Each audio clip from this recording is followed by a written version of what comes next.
시리아 이어 팔레스타인도 내전 돌입 이런 제목인데 시리아에서 지난 13년 동안 정부군하고 반정부군하고 계속 이렇게 이 내전으로 서로 치고받고 싸우다가 결국은 이제 마침내 반군의 승리로 끝났는데 이 와중에 팔레스타인 자치지구죠 웨스트뱅크 안에 있는 제닌이라고 하는 곳이 있어요. 갈릴리 호수 바로 밑에 쪽에 있는 그 제닌이라는 곳에서 팔레스타인 자치지구 부안군과 팔레스타인 무장 세력과 지들끼리 아마 이 무력 충돌이 일어나는 것 같아요.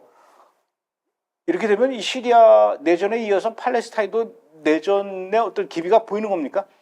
예, 그러니까 최초 지난주 이제 월요일부터 시작이 됐습니다. 제닌 지역을 관할하는 이제 피해 당국이 있습니다. 이건 파타당이 집권하는 피해 당국이고 어떻게 보면 통치 기구죠, 핵심 기구, 팔레스타인의 서한 지구에서 그리고 그 다음에 또 제닌 소재 테러 세력들이 존재합니다. 대표적으로 이제 PIJ라고 팔레스타인 이슬라믹 지하드라는 테러 단체인데 보통 이제 팔레스타인 테러 단체 하면 원톱이 누구냐면 이제 하마스죠. 그건 우리 시청자들이 잘 알고 계시지만 또 서한 지구를 지배하는 파타당이 있습니다. 그게 이제 소위 해서 팔레스타인 그 자치정부 수반을 이제 집권 세력인데 근데 하마스는 요번에 이제 가자 지구에서 이스라엘한테 혼쭐이 나고 있고, 그러니까 서한 지구에 있는 또 잔존 테러 세력들이 많아요.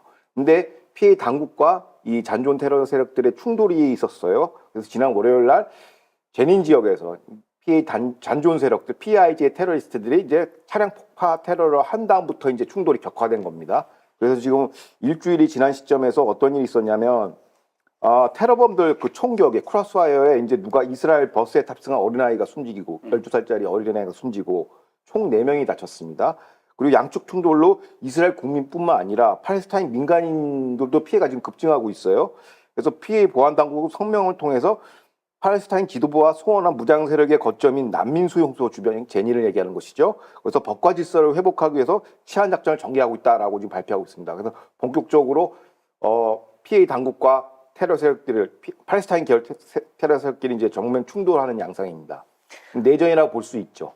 그 팔레스타인 자치지구 중에 또 나블루스라는 데가 있어요. 나블루스도 그렇고 요번에 지금 그 지들끼리 이제 충돌이 일어난 제닌이라는 곳도 이 두 군데 뭐 다른 지역도 마찬가지지만 특별히 이 나블루스와 제닌은 테러리스트와 이 무장 세력이 아주 그냥 이 활기치는 그런 지역 중에 하나인데 요번에 이렇게 이 자기들끼리 무력 충돌이 일어난 이 장소 특별히 제닌이라는 곳에서 일어난 배경이 있습니까? 이유가? 그러니까 제닌이 감독이 말씀하신 것처럼 이제 테러 거점 지역이죠. 그러니까 거기에 또 이제 다량의 군수 물자가 들어와 있고 뭐 뒤에 또 설명을 드리겠지만 이란이 레바논을 통해서 이 지역 서한 지구에 다량의 군수 물자가 들어와 있어요. 그러면 제닌 거점이 이게 IDF가 못 들어가는 지역이다 보니까 여기가 테러의 온상이 돼 버렸죠. 사실상 클러스터입니다. 근데 그동안 이제 브레이크 TV 시청자분들은 아시겠지만 그 팔레스타인 수반 보안군과 일반 테러 세력들 간의 그 오염도가 심해요. 뭐 테러 세력이 있다가 피해 보안군 소속으로도 뛰기도 하고 그리고 또 그간 뭐 테러 연금도 지급해 왔고 팔레스타인 당국이 그래서 둘이 같은 편 아니냐 한 몸 아니냐라고 생각했는데 요번에 서로 충돌을 하게 된 것이죠. 그러면 갑자기 왜 이 시점에서 충돌을 하게 됐느냐? 라고 이제 현지 분석가들이 들여다보니까 첫 번째가 이겁니다. 피해 당국이 칼을 빼든 이유가 양측의 충돌은 팔레스타인 여러 정파들 사이에서 이제 주도권 싸움을 하는 것이죠. 그러니까 누가 이제 팔레스타인의 그 맏형이냐, 본가냐의 싸움에서 가자 지구에서 이제 하마스가 거의 뭐 와해 직전이지 않습니까? 뭐 시나르부터 해서 하니에 다 뭐 웬만한 중간급 지도자급은 다 지금 박멸이 했기 때문에 하마스가 약화된 틈을 타서 이제 피해 당국이 이제 우리가 이제 갑이야, 원톱이야라고 딱 하는 순간이 이제 나온 것이죠. 그리고 잔존 테러 세력 주도권 장악 차원에서는 게 첫 번째고 두 번째는 뭐냐면 국제사회에서는 이제 전통적으로 피해 당국이 너무 무능하다. 그러니까 국민들 그 소위 해서 팔레스타인 주민들 사이에서 국민 투표를 하면은 하마스에 대한 지지도가 더블 스코어로 높아요. 피해 당국보다는 파타당보다는. 그래서 이제 여기서 국제사회에 우리의 수권 능력, 우리는 부패하지도 않았고 능력이 있다는 걸 보여주기 위해서 우리가 이제 이 잔존 테러 세력을 제압하는 거죠. 그런 메시지를 던지는 것이고 세 번째가 이제 핵심인데 이게 뭐냐면 이제 시리아 아사드 정권이 붕괴하지 않았습니까? 그 후폭풍에서 이제 위기감을 느낀 거죠. 피해 아바스 수반이. 그래서 선제적으로 미리 잔존 테러 세력을 정리한 거예요. 반란 기미가 보이기 때문에. 그래서 미리 이제 이번에 오랫동안 기획된 군사작전이라고 얘기를 하고 있고, 그래서 정면 충돌하는 양세를 보이는 것이죠. 그러니까 핵심은 시리아의 어떤 그 아사드의 붕괴, 그 신규 그 테러 세력의 부상이 이제 서한 지구에 영향을 미치는 것이죠. 그래서 아바스 수반이 이제 선제적으로 이제 조치를 한 겁니다. 제가 정확하게 연도수는 기억을 못 하겠는데 예전에 그 피해로 팔레스타인 자치정부 수반 야세르 아라파트 살아 있을 때 그때도 한바탕 하마스하고 파타당하고 무력 충돌이 일어났어요. 그래서 베들레헴에서 서로 총격전 벌이고 그러는데 일부가 베들레헴에 있는 예수 탄생 기념교 안에 들어가서 숨고 막 난리친 적도 있었어요. 그런데 어쨌든 이번에 제닌에서 이렇게 또 팔레스타인 자치보안군하고 PIJ하고 이렇게 무력 충돌 일어난 이유가 혹시 그 시리아의 내전으로 이 반정부군이 아사드 정권을 내쫓은 이 사건과 어떤 영향이 있습니까? 거의 직접적인 영향이라고 봐요. 왜냐하면 오래전부터 피해 보안군이 기획을 했는데 어느 시점에 할 것이냐를 딱 놓고 했을 때 이제 조율을 한 것이죠. 그러니까 표면적으로 보면은 이제 피해 보안군의 재님 급습은 크게 두 가지 흐름이 충돌하는 겁니다. 그러니까 말씀하신 것처럼 아사드 정권의 붕괴에 영감을 받은 것이죠. 잔존 테러 세력들이 PIJ, 팔레스타인 이슬라믹 지하드 등등 이런 잔존 세력들이 우리도 할 수 있어 하고 피해를 한번 엎어보자라고 이제 봉기를 하려는 차에 이제 아바스 수반이 선수를 친 겁니다. 그게 이제 표면적인 요인이고, 이 테러 단체 서한 지구에서 활동하는 팔레스타인 계열 테러 단체가 20개가 넘어요. 우리가 알고 언론에 보도된 거는 뭐 하마스, 파타, PIJ 정도지만 20개가 넘는데 이 디테일을 치고 들어가면 이게 테러 세력의 복잡 미묘한 그 역학 관계가 존재합니다. 그러니까 먼저 이제 아사드 정권 시리아부터 설명을 드릴게요. 그러니까 아사드가 붕괴 전에 한 지난 1년, 2년 동안은 아사드 정권이 팔레스타인 계열의 그 테러 단체들한테 은신처를 제공했어요. 은신처뿐만 아니라 테러 캠프, 그 다음에 병참 기지까지 하고 훈련도 시켜주고. 시리아 안에서? 시리아 안에서. 대표적으로 이제 야르무크라는 테러 훈련 캠프가 있어요. 시리아 남부에.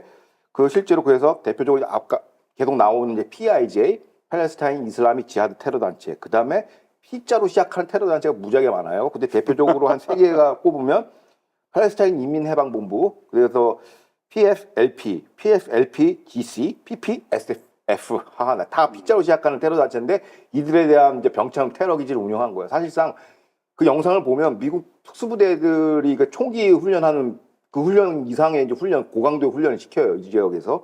그러니까 사실상 아사드 정권의 지상군 역할을 하는 게 이란의 대리세력 헤즈볼라 아닙니까? 그러니까 헤즈볼라가 직접적으로 여기를 훈련시키고 병참 지원해주고 이제 어떻게 보면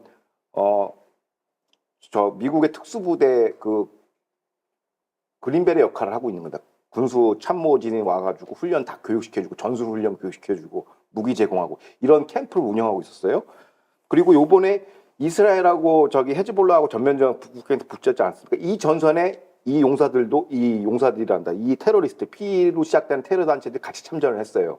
그러니까 시리아 남부에서 훈련받고 내려왔는데 그 P로 시작하는 건 전부 다 팔레스타인이라는 그렇죠. 얘기겠죠. 예. 그랬는데 이제 문제는 뭐냐? 그게 이제 1년 전 현재 그 아사드 정권 붕괴 전까지 얘기고 아사드 정권이 붕괴하면서 신이란 시아파 헤즈볼라 적대적인 수니파 계열의 테러리스트 HTS가 등장하지 않았습니까? 이들은 또 이 팔레스타인 계열 이 테러리스트하고 왼수지간이에요.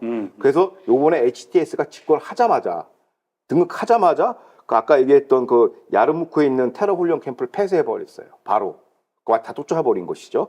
그래서 이제 피해 아바스 수반이 어떻게 보면 팔레스타인 계열의 테러 세력의 뒷배 역할을 하는 헤즈볼라가 붕괴되니까 이제 바로 치고 들어간 것이죠. 그러니까 그런 역학 관계가 있고 그러면은 하마스와 아사드는 어떤 관계냐라고 했을 때 하마스와 아사드는 또 적대 관계예요.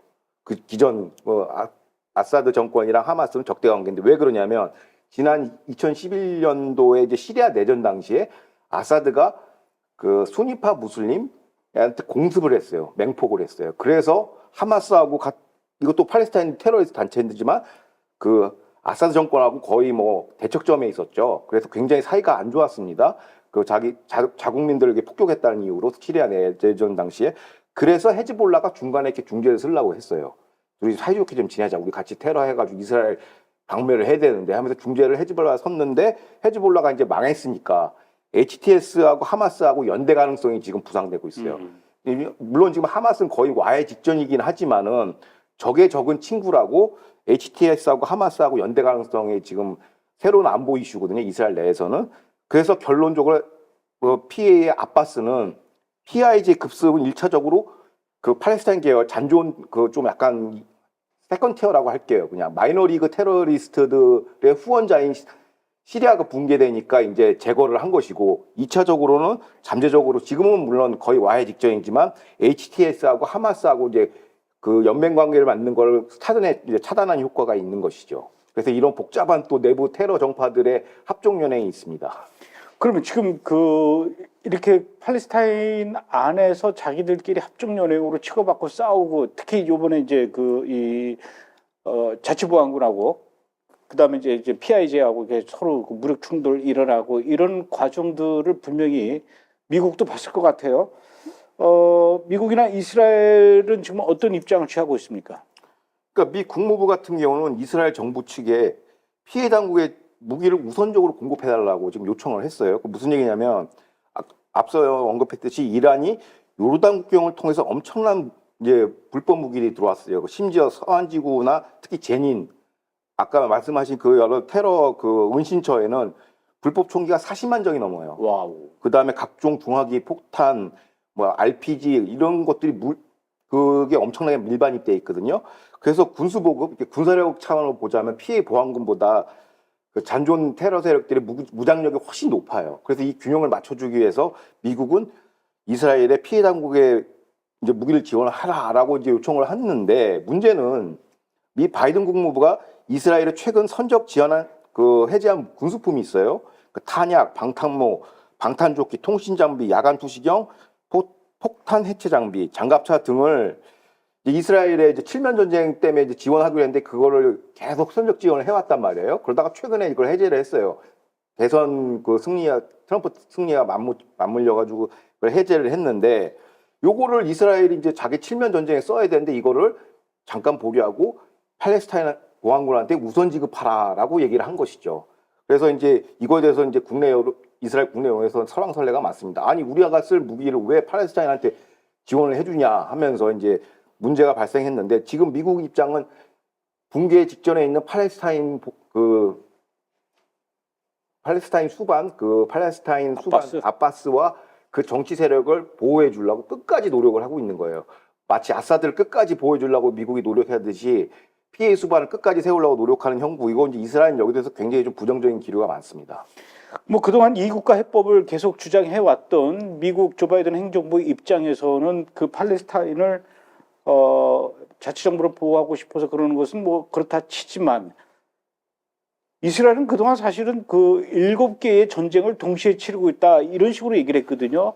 가자지구의 하마스, 또 이란, 이라크, 레바논, 시리아, 후티 반군 거기에 서한지구에 이 팔레스타인 그 자치정부 사람들하고도 싸우고 있다. 이렇게 7개 전장에서 전쟁을 치르고 있다. 이렇게 계속 얘기를 해 왔었는데 그렇다면 이스라엘 입장에서도 그 팔레스타인 자치정부는 적이나 다름없는데 그 팔레스타인에다가 이렇게 무기를 지원해 줄 수가 있나요? 그러니까 미국이 안 그래도 이제 미국 요청한 피해 군수 지원에 대해서 이제 이스라엘 안보 내각이 소집이 됐어요. 근데 전반적인 기류는 이제 부정적으로 보고 있는 것 같아요. 아직 결정을 아직 안 내렸는데 부정적인 기류를 이제 현지 채널 14 뉴스에서 보도했는데 안보 내각의 분위기는 이렇습니다. 그 참가한 장관들이나 내각 의원들이 뭐라고 하냐면 왜 우리가 피해 아바스 수반의 생명선이 되어야 되는가? 왜 이를 지원해야 되는가라는 성토가 이뤄졌고 특히 오슬로 협정 이후 피해 당국은 지속해서 테러 세력을 지원 및 은시처를 제공해왔고 이스라엘 국민의 생명을 위협하며 신뢰할 수 있는 파트너가 아니라는 게 이미 입증이 됐는데 왜 여기다 또 우리가 지원을 해야 되냐라는 것이고 또 이스라엘 정보당국이 또 내부 분석을 했나 봐요. 근데 그 내부 정세 분석에 이런 얘기가 나옵니다. 피해 당국은 내부 테러 정파 갈등으로 빠르면 2025년, 내년이죠.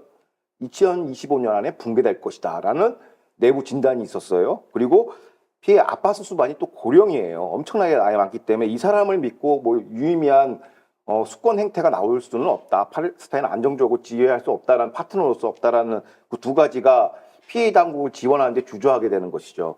그래서 결국에는 이스라엘 그 전문가들 사이에서는 이런 의견이 어떤 의견이 팽배하냐면 이스라엘이 유대 사마리아를 아예 장악을 해서 이거를 그냥 어떤 치안 문제가 아니라 전장으로 우리가 인식해서 앞서 감독님 말씀하신 레바논, 시리아, 가자지구, 이란, 예멘처럼 하나의 전장으로 투입해가지고 안보 통제권을 완벽하게 확보하자는 의견이 주류 의견입니다. 그러니까 피해를 굳이 우리가 지원할 필요는 없다라는 게 전반적인 기조지예요. 물론 이제 당연히 팔레스타인 사람들은 싫어하겠지만 자기네들이 그렇게 지금 빌미를 제공하고 있는 그런 상황이네요. 예. 어쨌든 뭐 웨스트뱅크 안에서 일어나고 있는 이런 그 자기네들끼리의 권력 다툼, 내전 상황 이런 걸 또 이스라엘 입장에서도 모른 척 할 수도 없고 제일 중요한 것은 이스라엘의 안보 상황도 걱정되고 앞으로 이 팔레스타인 자치지구 안에서 일어나고 있는 이런 권력 다툼 어떻게 이거 해결해야 됩니까? 그러니까 연장선에서는 이런 얘기를 해요. 그러니까 최근에 이제 양측의 내전으로 이제 뭐 팔레스타인 주민도 많이 사상자가 발생했고 이스라엘 주민들도 많이 지금 사상자가 발생하거든요. 그래서 이제 특히 이제 베이타르 그 지역에 이제 네트냐후 총리가 방문을 했어요. 이제 테러 그 유족들도 위로할 겸 갔는데 이제 그 담당 그 지자체 시장은 이번 테러 사태의 근본적인 해법은 유대인 정착촌 건설을 확대 강화시켜야 된다는 것이에요. 인허가를 조속히 해달라고 네트냐후한테 지금 민원을 제기하고 있습니다. 왜 그러냐면 앞서 얘기했듯이 유대 사마리아 지역에 아랍 거주 지역이 사실상 병창 기지화 돼 있어요. 엄청난 무기가 있고 여기는 항상 이제 범죄뿐만 아니라 테러의 온상지라는 것이죠. 그래서 유대인 정착촌을 확대하면서 치안을 안보 강화할 수 있다는 거예요. 그렇기 때문에 조속히 이제 그 건설 허가를 내달라고 지금 요청을 했는데 네트냐후 총리 여기에 대해서 언론 보도에 따르면 긍정 검토하겠다. 그러니까 암묵적으로 이스라엘은 피해 당국을 포기하면서 정착촌 확대로 안보의 그 치안과 안보를 확보하겠다라는 이런 묘수를 갖고 있는 것 같습니다. 앞서서 이유진 PD도 얘기를 했는데 골란고원도 지금 그 유대인 정착촌 그 주민들을 2배로 늘린다고 그러지 않습니까? 그렇죠. 이 서한 지구도 이런 식으로 해서 그 정착촌을 늘려 나가는 거 굉장히